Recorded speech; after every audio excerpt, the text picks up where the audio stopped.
Senator Scott. He was a PC target just a few years ago. I remember running into him at the pool. He's a great guy. We put him in PC, and I read in the morning rags today that he's being floated as HUD secretary, and whether.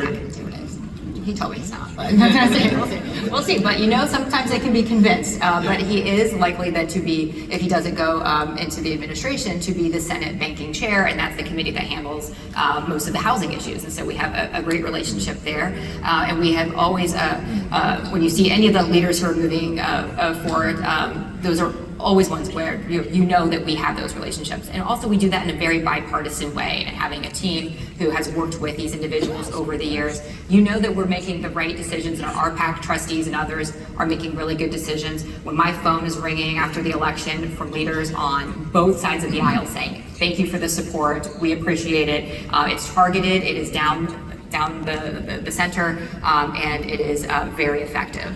And that's how DC works. I mean, you members of Congress started off as staffers, just like we did. I didn't go all the way, but I mean, there's time. I can still run. You might be young for the Senate, but we can. But that's how it works. One day you have somebody's a PC target. 10 years later, they're the HUD secretary. Not that that's happening, but there's that's the kind of examples of why we build these relationships over decades, and we invest in so many of these races, even though not all of them are competitive. Exactly. And there's so many positions that are going to be open in the next administration, and they do typically, I did the transition work back in 2016 and previous administrations, and you typically look to Capitol Hill first when you're trying to fill these positions because they speak the language, they've been somewhat vetted, and see how that turns out. So those are all going to be important contacts that we'll have in the next couple of years.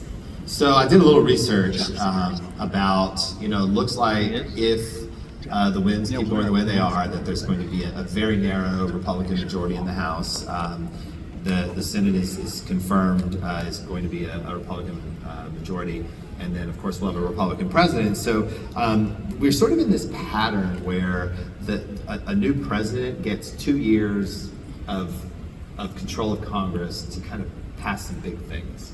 And it kind of goes all the way back to Clinton and the Republican Revolution of '94 is when that sort of started.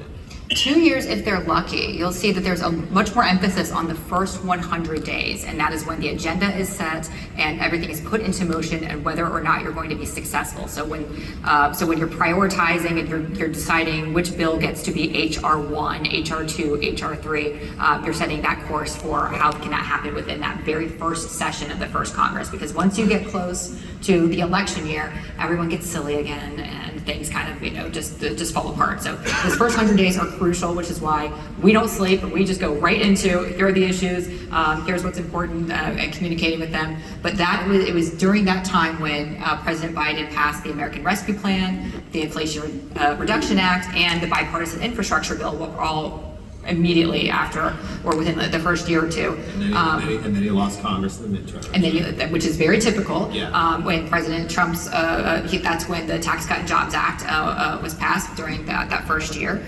And that was signed into law in December, so he had 1 year to do it. President Obama, that's when the Affordable Care Act was passed. President Bush, because of the events after 9/11, he had a little bit more authority there to get things done, but he had the Republican Party controlled the Senate in the 107th Congress, and then if you remember the next time it was a 50-50 tie. Sounds familiar. So there's a lot of things repeating right now. And then President Clinton had full control over House and Senate for those first 2 years, and was able to get the deficit reduction plan done, and that was done without a single Republican vote. So those are some interesting little tidbits that people can be reminded of when looking at what can be accomplished in the next year. And the point of that is they're going to have a 2-year window to get some things done.